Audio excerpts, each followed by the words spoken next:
This is my foster house. This is my foster carer's home. This is where I lived from the age of 9, 10, 11. And I left there in my 20s. I left there when I was 20 to go to university. Living here was fun. My foster parents, Mr. and Mrs. Lord, they made sure that I felt welcomed. But there were times when my behaviour challenged them because they'd never had somebody like me in their house, and they made that clear. Judith is rude. They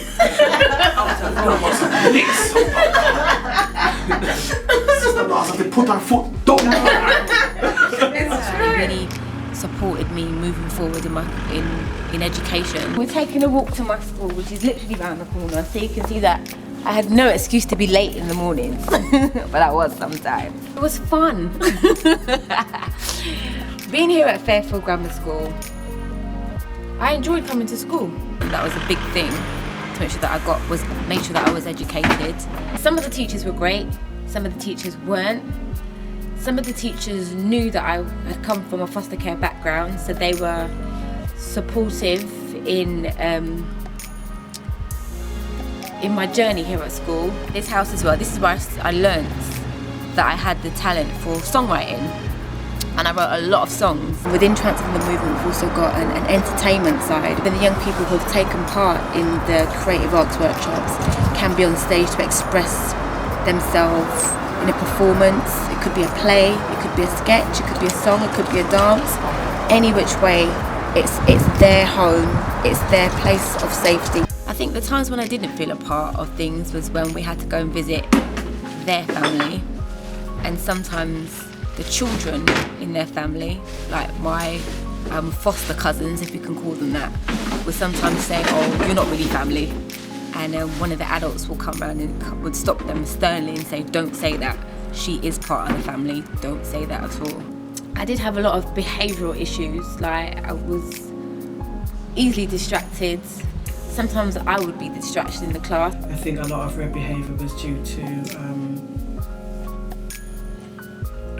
what happened to her as a child. I can see why I was trouble sometimes, why I did what I did. I got into a lot of trouble for fighting. Growing up was hard for her. Went through a lot of things, didn't speak much about it. I had internalised a lot of my feelings that I felt when I was taken into care. I'm at a new school, at a new home, a new environment. So I guess it was kind of the survival mechanism.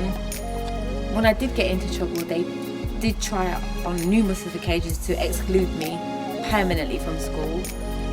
I did eventually get excluded, but not for good. I had a fight, one of many, but I guess the teachers were saying that's the last straw. And the fight happened during lunch break. Excluded at lunchtime. So instead of me being excluded permanently, I was not allowed at school during lunchtime. I internalised it a lot and just really got on with life. I thought, okay, this is life. This is how it's supposed to be. Let's do this, let's get on with it. Sometimes I did cry about it, but nobody knew. She just grew up thinking that nobody really cares, and my parents are here, and I can do what I want, no one can tell me what to do, and that kind of rebellious type of thing. This is the grounds of where I went to college after I left school.